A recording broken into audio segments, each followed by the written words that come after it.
Welcome to the Never Been Promoted podcast and YouTube channel. I'm on a mission to help you cut the time to all the things that are holding you back so you can unleash your entrepreneur.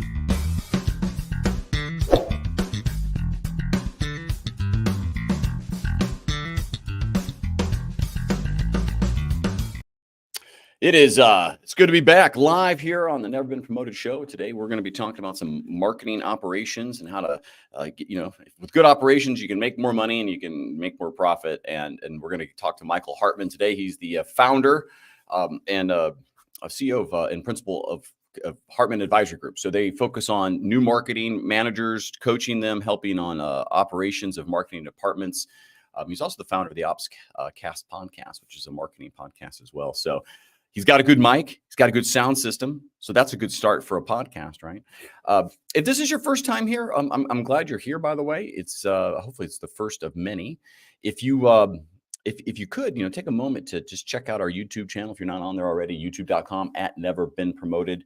Give it a subscribe, give that little follow thingy, the notification bell. We go live quite a bit. And you can get the latest stuff. And if you'd like to come on the show, just reach out to me on LinkedIn here at linkedin.com. /Thomas Helfer. Hey, I want to make sure that you guys understand what our mission is. It is to help entrepreneurs get better at entrepreneurship.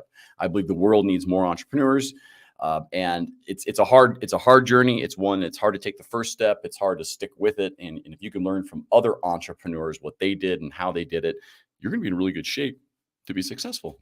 And the idea of the little cut tie here is a metaphor, and the metaphor we always talk about is cutting the tie to all the stuff that's holding you back. And that's, fears, it's excuses, it's maybe people, it's maybe the senses of entitlement too. Do it, cut it, get out there. Let's go make some more entrepreneurs. Enough shameless promotion. Let's bring Mr. Michael Hartman on the stage. Michael, how are you? I'm good. How are you, Thomas? Thanks for having me. I'm playing with these little graphic things in the background here because I see that. Why wouldn't I? So when I butcher that later, guys, as you're watching this, it's my fault. It's not Michael's. Where are you joining from today? I am in Dallas, Texas. Dallas, Texas. Hot summer day. I was at a 30-year reunion for high school last week, and I asked them, I said, where do you live? And they're like, oh, I live in Austin. I was like, well, I didn't know you lived in Texas. And they said, no, Austin. Oh yeah, Austin. Pretty sure Austin's part of Texas. I'm not, I'm American, not really good at geography. Yeah. So well, Dallas definitely says we're part of Texas, though. No question. Dallas is definitely part of Texas, but what you would learn from people in Texas, and you kind of got a taste of it, is like every locale has sort of its own flavor. So people who are familiar with, say, Dallas and Fort Worth think that they're fairly homogenous, but people in Fort Worth don't think they're the same as people in Dallas and vice versa, and certainly not the same in Austin or Houston or San Antonio. They've got their own vibes. I feel like San Antonio shouldn't even count. It's too small. San Antonio is actually geographically a really large city, and it's unique. It's actually relatively close to Austin, but it has much more of a, obviously influence from, the Mexico and Hispanic cultures, as well as like a heavy dose of military presence there. I know Cyber Command's there, old client of mine. Anyway, it's an interesting area. I think in about 30 years, San Antonio, Austin will have that. There'll be a middle, like it's just homes between that hour or so drive in between them. It's going to just. I haven't been down there in a while. It wouldn't surprise me if it's already started. Yeah. Before we do kind of get into your organization, the podcast here, let's start with a little icebreaker here. Uh-oh. All right. It's going to be debate yourself in the following. Would you rather never have to use AI ever again, or would you want to handwrite all your articles, but they'll be more successful? Interesting. So not use AI ever again. Well, how's this different, right? So I'm trying. I'm I'm trying. hoping you answer it that way. So not use AI ever again or handwrite, You like have to literally handwrite hand. everything, like literally handwrite it. Oh, yeah. Okay. So But it's don't. gonna be more successful, but you have to write every post by physical hand first. Man, this is a tough one because I'm torn between the two. I was telling people, I've told people for a while now that I was probably a skeptic up until about 3 to 6 months ago about AI, particularly in the marketing domain and content. And I think there's still a place for it. And I actually expect that there's going to be a second wave that will be even better. I don't know what the timing will be. On the other hand, I'm old enough to remember, using a physical calendar and scheduling tool, if you're familiar with Franklin Covey, which I loved. And ever since things have gone so digital, like I've struggled to find something similar. And I actually like the process of writing, even though it's hard for me to read my own writing sometimes. So I think that would probably be the biggest challenge, is like handwriting for me is just, it's a chore, and I do a lot of edits and reviews. So I would probably lean towards going more, sticking with digital stuff than handwriting, but it's not much more than a 55-45 tilt. As I look at the podcast, and you're a podcast, and we'll jump in that here. Say, I will tell you, I consider saying, instead of having like one-on-one interviews, I'm just going to bring on people to debate topics. Maybe the extremes are, right wing versus left wing, who's better for entrepreneurship topic at the extreme, let's say, versus like, okay, this person's all AI and this person's like, no, you have to have humans write this thing, and debate why. Because I'm on the fence. So AI helps, I think, from a marketing standpoint. But I do believe if you can type at least your documents first and put all your thoughts into it, AI will only improve it. But let's come into that here. Why don't you take a minute Sure. to introduce your kind of company, the Hartmann Advisory Group, what it does, kind of the value statement, and just back up long enough to say, hey, this is how I got there. Sure. So Hartman Advisory Group is something I spun up during the COVID era. I was working at an event company, and you can imagine that kind of just went away. And so for me, this was something, looking back, I wish I had started sooner. So my intent initially was this would be a bridge, to be able to do some consulting, contracting kind of type of work in between, quote, real jobs.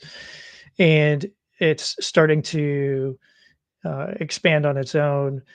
The challenge has been to try to figure out what to focus on, and I kind of categorize it into three buckets. One is, leaning on my marketing operations leadership background, and so I can come in and help organizations with their strategy and implementation of marketing ops, marketing technology, analytics, reporting, things like that.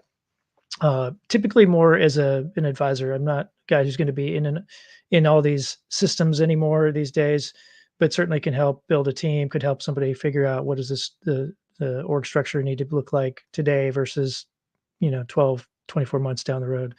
So that's one. The other is, I would call it a little more generalized project management, change management. One of the things I've learned, especially working at large organizations, is that the process of getting change to happen and it taking hold is sounds a lot easier than it actually is. And so I've got some clients right now where I'm working with them on helping them with adoption of some transformational technology stuff. And part of that is helping build bridges, and part of that is coaching some of the existing staff on how to navigate challenging, I'll call it internal clients, even though I don't like the term internal customers. And the third one is one that I probably have really enjoyed the most. I get a lot of satisfaction from is coaching people. And where I think I do the best is for people who are aspiring or new managers of people. Lessons learned from my experience. I mean, from early career when I first was elevated to be a people manager and didn't realize that like all the expectations of me had suddenly changed from yesterday. and no one told me about it. And so trying to help people get through that process and so they can be the most successful as a new manager, or how to, sometimes people think they want to be a new manager, and that's not really when they, helping them think through, like, what is that actually going to look like? Because I think a lot of people have assumptions about what it looks like that are rooted in things like military style, right? Where it's very much command and control. And I don't think there are going to be organizations where that works, but in most cases, you need to be able to get the most out of a team. Uh, uh, and sometimes that includes having really difficult conversations, for example. And that's not something that people are always prepared for, how to have an effective, difficult conversation with somebody, whether it's an employee, a peer, supervisor. And so those are some of the things that I do with people on that. So those are the main things today. It may evolve over time. It's a lot of people started during COVID because of an exit, and you're going to be like, well, I can sit here and wait forever. And it's different when you lose. I've been through enough layoffs now. I've become a pro at it. The book is called Never Been Promoted. I told you, I think the second one or this one could have been called Asked to Leave. But Right. in the past, so you just start looking for something else.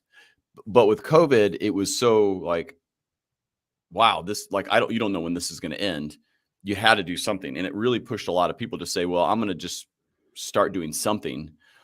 A, so you don't lose your mind and hopefully make some money. And B, in your own journey, if someone who's maybe just starting theirs for whatever reason, you had said, like, I'd hope that started sooner. So maybe dive into that and some things you've learned about the initial fears. Because that's the biggest thing is, I wish I would have started sooner, but there's a because I didn't do it because. So talk about that because that you were forced to overcome. And for someone who's on their journey, maybe give them a little advice of why they don't have to worry about that. Yeah, I think first and foremost, why I say I wish I had started earlier is because it would have been good to have a little bit of diversity in income streams. I mean, just at the end of the day, that's even if it had been a side thing and I was doing, fractional stuff or part-time stuff for people, I think it would have been helpful, and it would have been interesting in building network. And so that if something were to happen, right, you now have something you can lean into. So that's number one. The other part, why I didn't do it sooner, I think, comes into a couple of things. One, I didn't even think it was possible, right? I didn't, like, it wasn't something that I was thinking about. Like, the idea of setting up a business seems so daunting. And I think there's that fear about trying these things where you feel like there might be a lot of unknown. And so just once you get into a lot of these things, what you find, it comes along with being a parent too, right? Is you get kids who just are scared to do something, and they see all the things that might be a problem, and like overcoming that and going like, actually, the reality of it was not nearly as bad as you thought it would be. So just getting over that. And then probably the other one was just this idea of like, I'm not a salesperson, and I don't think of myself as that. And so getting into the mode of realizing like I have value that I can add, and being willing to ask for reasonable compensation for that is not easy for a lot of people. Right? I mean, I've done a lot of coaching and mentoring in the past where I enjoyed it and got benefit, but it was something where like, oh, I put a lot of effort into it to do it well. And I think it's reasonable to get, you know, some sort of compensation for that. I'm not asking for ridiculous money. I think there are coaches out there that have earned the right to get, significant dollars for the things they do. I'm not looking for that. I want to help people, but I also want them to know, like, I want them to have skin in the game too. And I think I should get something, just the effort I put into preparing for those and following up and being available as needed is all I think adds value. But I think a lot of people just assume, like, this is I forget where what the framework is, but there's this idea that as you get more as you gain more knowledge about a topic or an area or a function, whatever, you go from being almost overconfident to believing like you just don't know as much as you really, like, that there's more to know, You're but describing still age. yeah, well, yeah, there's this humility that comes with that, which can also make you feel like, oh, well, other people just will get this. And I don't think that's the case. I mean, that's what I'm finding. It, that was the sort of the big aha for me, is like, I'm realizing starting the podcast was one of those things where like, oh, actually, there's a lot of people who don't know some of these things, including me. And so being open to learning is a big thing, but also realizing like, yeah, you have stuff that that people like you think is obvious, but it's not. That's right. It's funny when you meet someone with a skill, right? And them like you're trying to ask them something about that, and they skip over stuff that you're like, I didn't even know that was a fundamental, like in sports or whatever it is, just because it's natively part of them. Like the ability, let's say, for someone who does very well for like, just kind of social interactions of picking up on cues, and someone who doesn't do that well doesn't get that that's an innate ability. The person with the innate ability doesn't realize that that's not a thing that people don't have. Kids, you Right. see this a lot. Like you don't really like, you're really good. Like, what do you mean? And like my kids have some like skills and stuff, and they can't explain the innate ability. It's just there. Right. And when you describe the problem of sales, which is a lot of times the backdrop of like, how am I going to get my clients if I did this? Those often become the best people at building sales because they're focused on the process and the repeatability and the idea that I really want people to buy from me so I don't have to sell. So I need Right. to focus on this value. I need to focus on kind of the things that the customer cares about. And they just repeat it because that's an easy, comfortable way to measure, as opposed to a salesperson who can sell. They tend to be better at growing a business because they're just repeating a process, which people don't really, I think a lot of people don't understand. It's just sales. And you can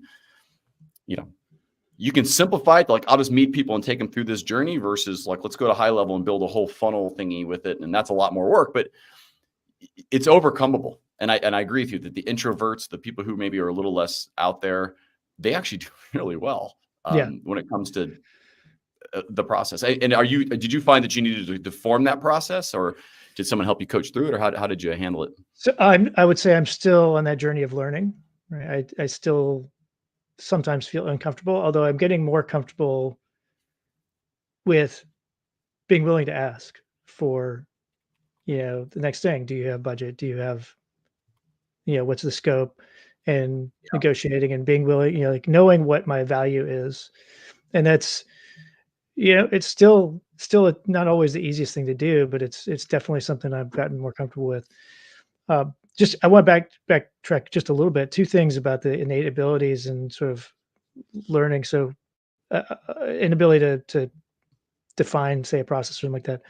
It's if you've never done this, I think either I've done it or my kids have had to do it for a school project where you have to write down the instructions for how to make a peanut butter and jelly sandwich, which seems like pretty obvious until you actually have to do it with the assumption that it's somebody who's never seen one before, right?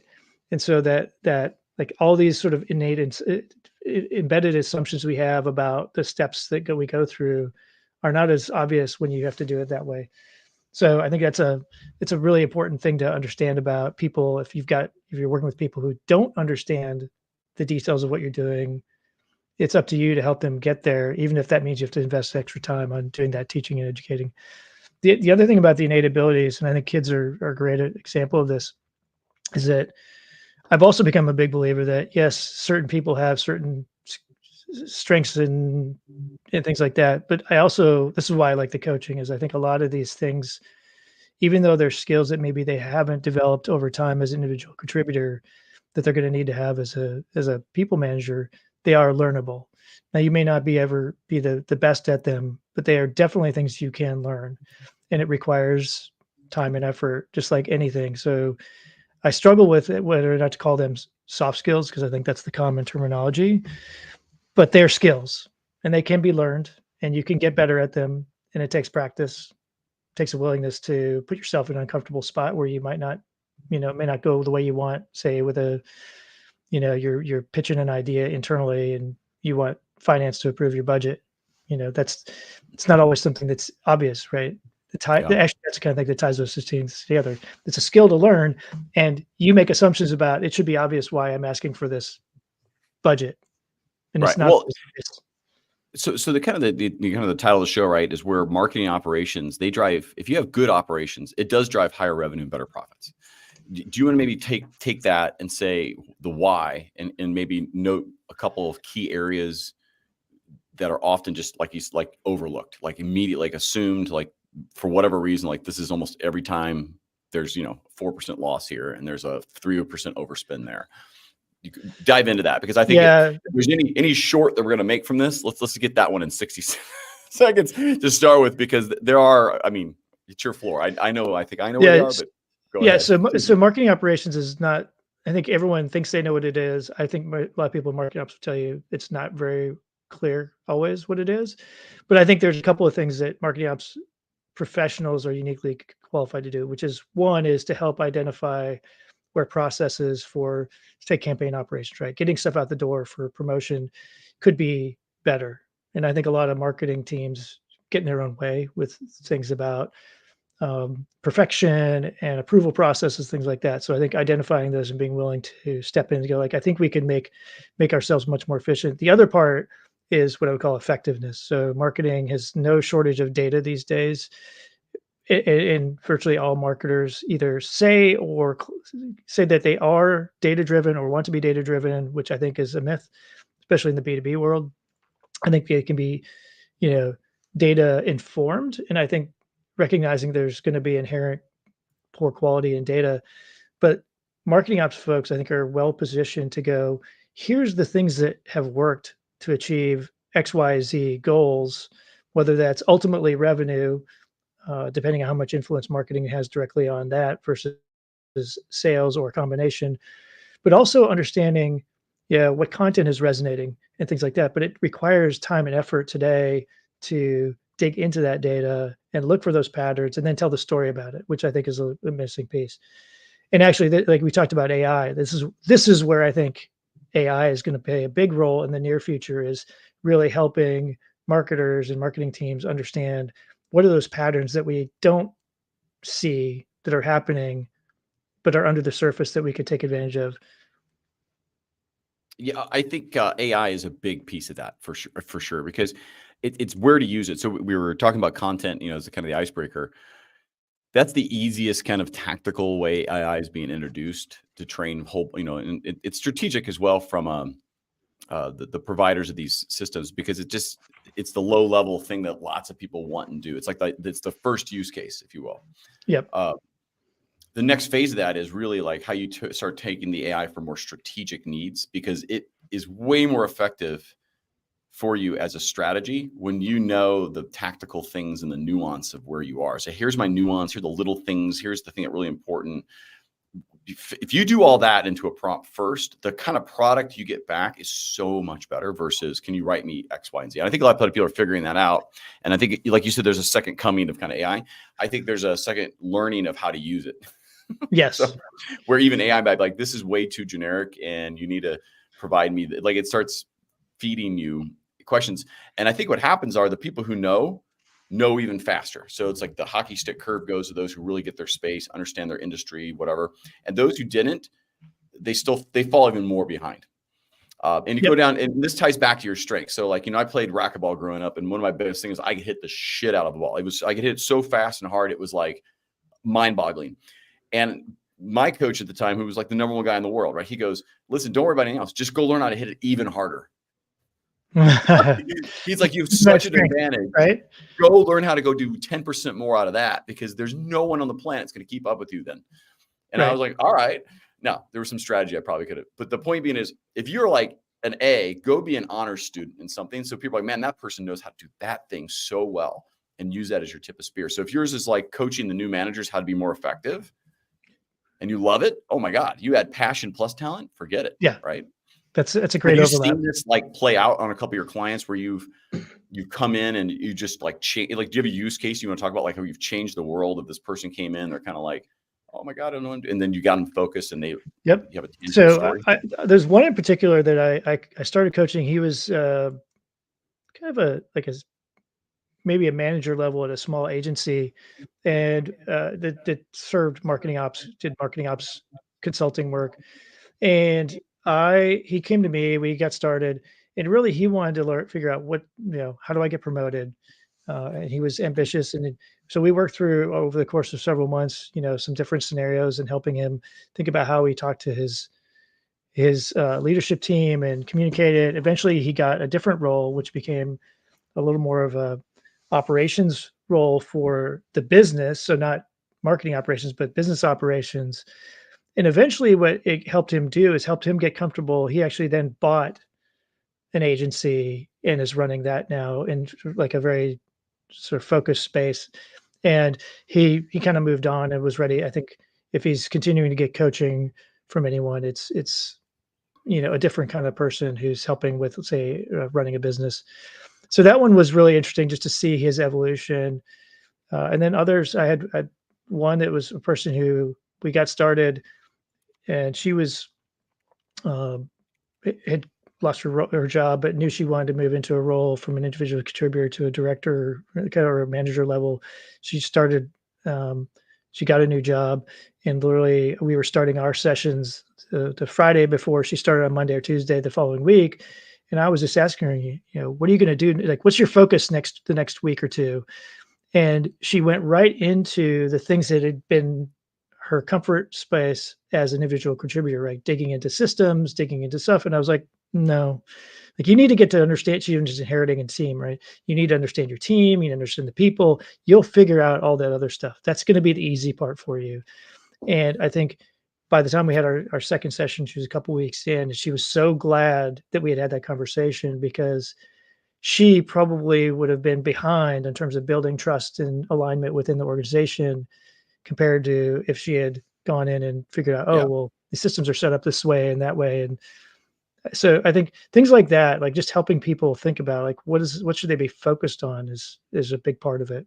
Well, and whenever you can add context to existing knowledge, right? So in that example, systems are systems, but sometimes they're set up differently based on personalities or intent or what their perceived goals are. And I'm being kind of vague there because I don't know, but I do know that Yeah. if you go in pre-solution before you have enough data, then people feel like they're not part of the solution, right? And so if you see this a lot, just people jump back into what they know. Even clients, right? You'll get clients that'll hire you to go make a change, and they'll direct you how they want to do it. And like, if we do that this way, we're going to fall back to exactly why I'm here. Right. And clients are sometimes the worst about it because they're typically people who, at least for us, right? I'm sure for you that it's the owner, it's the person that's had to take that role, and you're like, you've hired me to solve a problem, not do what you to tell you, because what I mean, that sometimes that change right there, and you could talk about it because I'm sure this is an advice to someone who owns a company. When you hire a consultant, let them do their job, hold them accountable, but don't tell them how to do it. Yeah. Listen. So I started my early career in one of the big consulting companies, and then was in a second tier one for a couple of years. And I remember working with the best clients are the ones who bring you in and let you guide them, and then they use your advice for a period of time. But one of the adages I started living by back then and would continue to do now is like part of your job as a consultant is to tell your client what they need to hear, not what they want to hear. Because again, gets it, like it's easy to tell them what they want to hear or to follow their instructions verbatim, but that's not always what is in their best interest. It may be a short-term fix. Best example I have, this was years ago, was a client that I worked for where I was leading a team there that was doing this was like doing finance and accounting, more consulting, and it was a small organization that was growing, and I had a small team there doing some analysis work, and they wanted to cut budget, so they asked me to take not be there, actively reduce costs. And so I had already seen enough observations where I thought it made sense to write a letter to the CFO, we were reporting to, about some things that I had seen that were questionable. Just to a little context, this was a horse racing organization, so you can imagine the kinds of stuff that might happen there with a high cash business. And long story short, I left the consulting company not long after that, but I had somebody call me afterwards and said, "Well, some things came up, and the CFO tried to throw us under the bus. And if it hadn't been for that letter that you had written to them, right, we would have been in hot water." And the uh, CFO was the one who got in trouble, not us. So I think about those times, right? It's not always easy to stand your ground and say what you need to say, but the challenge is, I think, knowing the difference between this is important because it needs to be said versus being just an asshole, right? Right. and being rigid about your beliefs too, right? Sometimes you have to be adaptable. No doubt about it. The advice I give a lot of people in their own business is, especially your clients, sometimes you'll sell them what they want, and you'll give them what they need to get there. And Yes. that is where you're going to have a little backbone and ability to understand your own services, how it ties to what they said they need or what they want. Because to get there, that's not going to be obvious, or you wouldn't be there. So if someone knew how to get there, you probably wouldn't be there to do that. There are some cases where people bring you in to do a job where, like, listen, I need you to basically, this person left, it's working, manage it. Yep. That's okay. That's actually a good client. Well, Listen, you're like, or the scenario where you go like, you asked me to do that, you asked for this. Here's what I actually think you should do instead. And they go, appreciate it. Do that for initial ask anyway. And you're like, okay, like enough. Like, so that's the, like, knowing when and how to push on that is another yeah. skill to learn. So when they bring in a consultant like you, and we're not of a size that's had to do it yet, right? To bring in, we have a growth marketing agency, so we probably wouldn't need that quite yet. But for companies who are, wherever, talk about working with a consultant in you. Like, how does it begin? Like, what should they expect? Because I think sometimes people don't bring in consultants because they don't know the path to get them to where they're productive. And then they look at it as a cost and like, well, I'm going to invest this money. I'm not even. So talk to me about that path to get to productive for a role like yours. Yeah, I think it varies on kind of company size and stage a little bit, but in general, what I would say is someone like me. I think I mentioned this, right? There was a point in my career where I would have been actively involved, in a, say, marketing automation platform on a day-to-day basis, and that's not really where I'm most valuable right now. Where I can be of value is to help, if you've got a marketing organization and you feel like you're not getting the most out of the team, out of the technology, coming in and understanding, being able to quickly assess, right, where are there either where's there sand in the gears of getting things out the door, where are there challenges with understanding what's working and what's not working from an effectiveness standpoint, and helping to being practical ways to improve those and sort of step by step. In general, right, what's often interesting to me is that sometimes there's obvious little tweaks that can be made that can generate big benefits. So it doesn't necessarily have to be, oh, we need to, swap out a technology for another technology or add another technology. It can be as simple as going like, we don't need to spend as much time going through review and approval of content that goes on our website because we can change it. If we're going to spend time and effort, we should do it on emails because once they're gone, they're gone. So things like that, where like people don't, like, they assume all these things are equally important or equally difficult to change or improve. And it's not to say you don't spend time and effort to do your best work, but also recognize like there's a point where incremental effort doesn't generally provide as much value. And so having that, like, I've been around enough different teams and industries and structures and approaches that I can see these things and what they're going to happen downstream. And so for me, like, engaging with someone like me can help you get to, like, figure some of that out faster. And then if you want somebody, if you don't have the staff uh, available who have either the knowledge or expertise or the bandwidth to take some of those things and move them forward, then I can also act like a kind of like a chief of staff for whatever that executive is, and just, program manage the shit out of it, like make sure it gets done and make sure that the right things get done, and we adjust over time as we learn. I put your LinkedIn on here, linkedin.com/N. It's Michael Hartman with 2 N's, DFW. I'll assume that's for Dallas Fort Worth. That is. There's we could go through some other initials what DFW could stand for, but mine often involve the F word in the middle. So I'm not going to say them. I was going to come on something like they're all F bombs in the middle. I can't do it. Yeah. LA. Mine is somewhere there's some, in my head right now, spinning. I yeah. want to do one, but it's like it's effing every time. It's an Right. F bomb in the middle. No, it is definitely Dallas Fort Worth, and that's only because I think there's some German out there with the same name and who already had Michael Hartman. The Germans, yeah, they are so difficult to work with. Yeah. I don't know if that's German or not, but I that's the accent I go with. It works. It does. Sometimes I just get in the character and I won't come out until my wife says, I will divorce you until if you don't stop. I'm like, yeah, you will. And then with my last name, Helfrich, I can't even say it. The German sound, so mine sounds horrible. And then anyway, sorry, tangent. No, I hear you. It's Hartman's pretty good. It's easy. That sounds a little more. Just gotta keep repeating your name. Like that's a marketing trick to get people Hartman. Yeah, there you go. Michael Hartman. If there was a question I should have asked you today, what's the question? What would that question have been?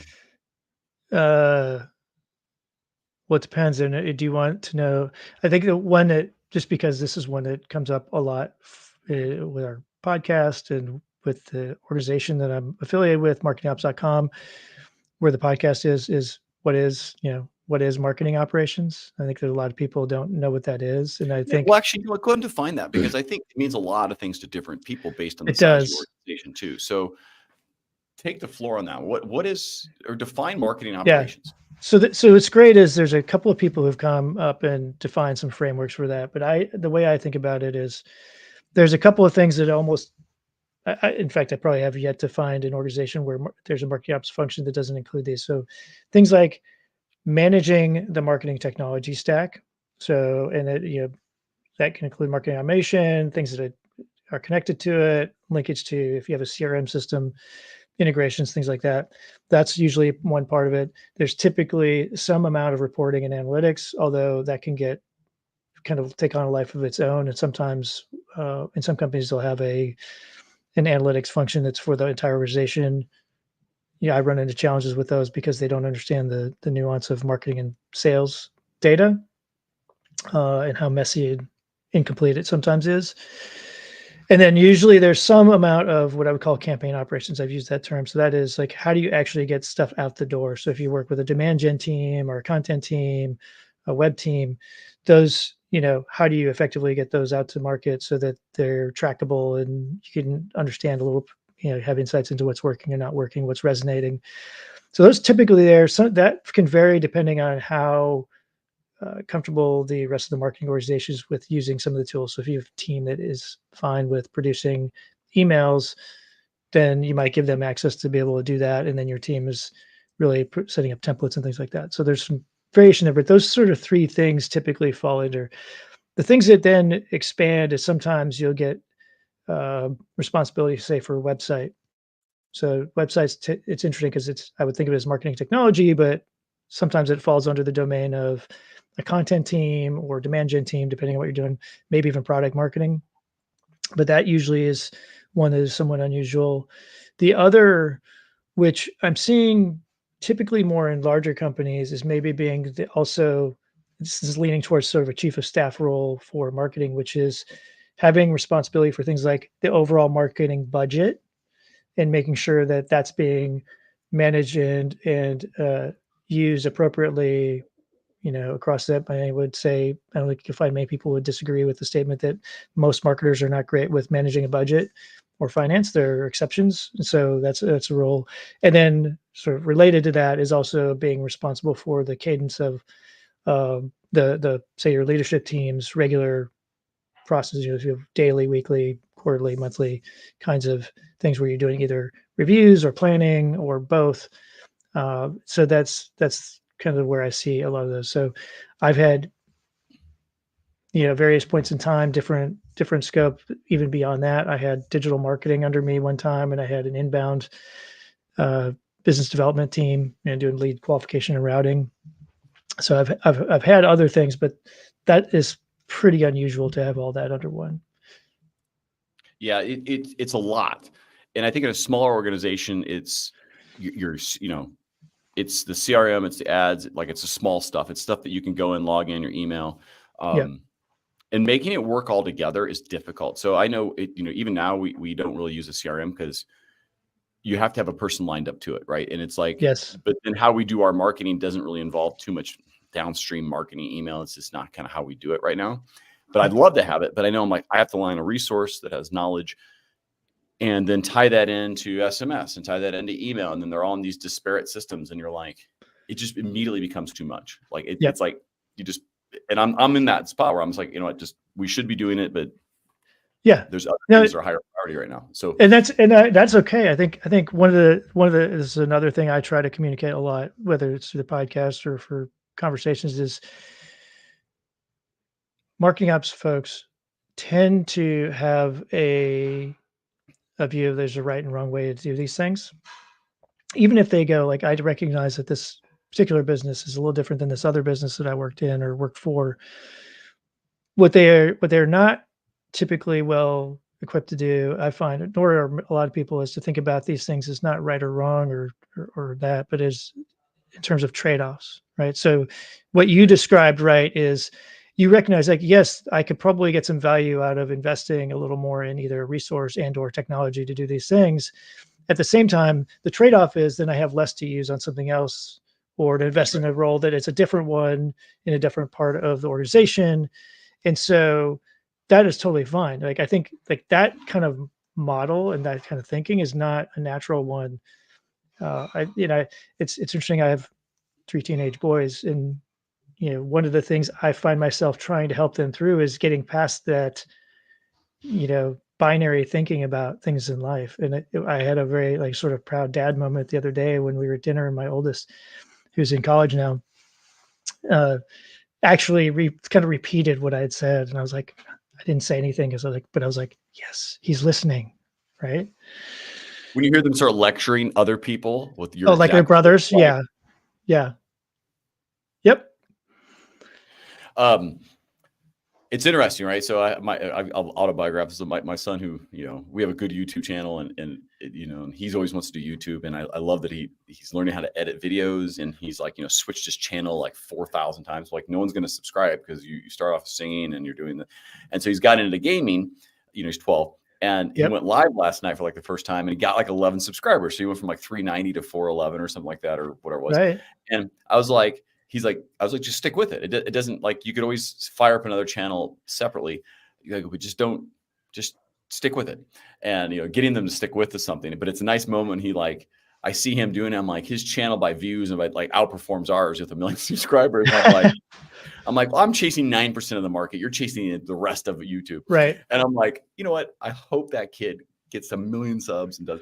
But the moments when you see them go, oh, I need to kind of just stay focused on this. I'm like, did you say something? Focus, the word focus to yourself. I'm like, oh, yeah. I mean, how'd you come up with that? And it's like, right. I love to see that. So I know those little moments. And I think in marketing, like you described, I look at it as I don't want to put a role to it at all. What I want to do is go cut out a week of my life, learn it, and automate it. And it's like, I don't want to even hire someone to go do that, because I need to understand that enough to know who to go hire. And I know that's not a very scalable model, but I'm in that phase where I still can do that. And I think it's probably a good use of time. I'm just literally carving out the time, 2 months from now, to say this week is about setting up, high level, and how to go embed that into our current system or a new offer or whatever it is, because I see the value. I just don't want to have to pay someone who I don't know if they actually know what they're doing. They do it. So Yeah. So maybe a few minutes here. We got a couple minutes left. How do you take that, where my mindset is, let me learn it and go automate as much as I can, so I know who to go hire to manage it? So I think the risk. So I'm a big believer in like keep things as simple as possible. I think what is it? Uh, the Occam's razor, right? Right. The simplest solution is usually the best. And I think a lot of people, the danger I've seen with, or not danger, but the thing I've seen with focusing on getting to an end state of just automating stuff leads to automating things that maybe don't really need to be automated. So I think just like being thoughtful about like, am I actually automating something where the automation is going to help us scale and do better? Or am I automating something that actually requires human intervention? An example I would get, and I receive outreach from salespeople all the time, whether it's through LinkedIn or email. And it's really obvious when those are done through automated cadences, through platforms that are meant to help those people scale. And one of the things, having selling now and having been in a sales role for a short period of time earlier in my career, like I think you miss opportunities to stand out if you're just automating, like if you're automating the message you're sending to somebody and not tweaking it, I think you're missing out. So that's the one. 100% agree with you on this. Yeah. I couldn't, and I'm going to jump in on that. Just, I'm 100% behind you on when you're connecting with people for the first time in particular, or even your second message, get their permission to say, hey, we have a feed that gives some good information, latest podcasts, like some tips, whatever. That would be the automated piece that they said, oh no, I'd love to, get some information from you occasionally, weekly to learn something. Right. That awesome use case for a CRM to say, hey, we're going to do this till they say no more or whatever else. When it's your initial reach out, that is just spam, and people know it immediately. And, I'll tell you this from an operations standpoint, like we are on the other side of companies who've been doing that for 2 years. And they're like, hey, no one talks to us. I'm like, well, no shit. You spammed your addressable market in the last 2 years. Right. And now when they do have some interest, they go into, let's say, even LinkedIn, they see 4 DMs that they've never replied to. And they're like, oh, this person's just spamming me. They just finally broke through and they still ignore you. Yeah. And so you're people stop doing that. Yeah. Well, the other one, though, it's kind of a similar, was like all these people and marketers who think, oh, we have to have a nurture program. So we get, someone who expresses a little bit of interest, fills out a form, comes to an event, comes to a webinar, whatever. And we just drop them into a nurture program where we're going to send them emails on some regular basis. And I don't have any problem with that per se, but I don't know anyone who's sitting and going, I cannot wait till I get that next email from company X. Right? There's like, just nobody's out there doing that. Everyone's busy. And so if you're going to be doing that, right, make sure you're adding value. To your point, right, we're going to share information. Like, I think the more you can add value along the way and earn the right to make an ask at some point, that's fine. Keep it simple. Every meeting I've had with somebody in the last 3.5, almost 4 years, we've kept the email. But we tried one time, I think, a thing, and we kind of backed off because I was like, it's just too spammy. I don't even know what value I'd add at this point. And so we had this nice, huge list of, thousands of emails of people I've actually met with, and we still haven't done the drip program because I just find it spammy. And I'm just so anti-spam on our customer base or people working with us that it pays off because people see it, and then when they interact with you, they know we don't actually do that. But I'm with you. You have to have value. You can use those lists for, hey, I have an event coming up. Send you an email if you'd like to come. Here's the link. I think that's a good use of it. Like, we've made interactions. This might be really useful for you. And it's like once every quarter, like check it out kind of thing. If you're doing like every weekly and they haven't really signed up for it, and if they kind of have, I think it works to some degree, but sometimes I just think if people kind of ignore it and then they ignore you. So I know. Yeah. Conscious of time. Hey, listen, how do you want people to get a hold of you just one last time here? And by the way, thank you so much, Michael, for taking time with me today. It's about an hour of your time today, but how do you want people to get a hold of you? Yeah. So I think the best way, because I am still a solo person here, I don't have a website built out yet. The best way is to reach out to me on LinkedIn. You shared that a couple of times. Another one, if you're interested in connecting with people in kind of marketing ops, revenue operations world, or if you are in that world and want to and aren't familiar with the marketingops.com community, go to marketingops.com, and then you can sign up for the Slack community or their paid levels as well. Awesome. Hey, thank you. I'm going to put you in the periwinkle room. I think that's the color behind me. I'm not sure. Sounds good. There's no snacks in there because I ate them all, but I'll be right back. Thank you, by the way, Sounds for coming on today. Hey, everyone who's made it this far in the show, thank you so much for watching and listening, interacting. If you have questions, follow up with Michael on LinkedIn. Here, I'll put it on the screen here again. It's Michael Hartman with 2 N's and the DFW, Delta Foxtrot Whiskey, I think is what those would stand for. We're on the mission. Help you cut that tie, all the things holding you back, help you unleash that entrepreneur, get more entrepreneurs in this world. That's what we want to do. If you'd like to be a guest, reach out to me on LinkedIn and tell me why. And if you have a moment, go to youtube.com and subscribe at Never Been Promoted. If you're listening to this and you enjoy the podcast, give it a nice review on the Apple, Spotify players. It really helps the community and helps with our mission to get more entrepreneurs. Till we meet again, get out there and go unleash your entrepreneur. Thanks for listening. Thanks for watching.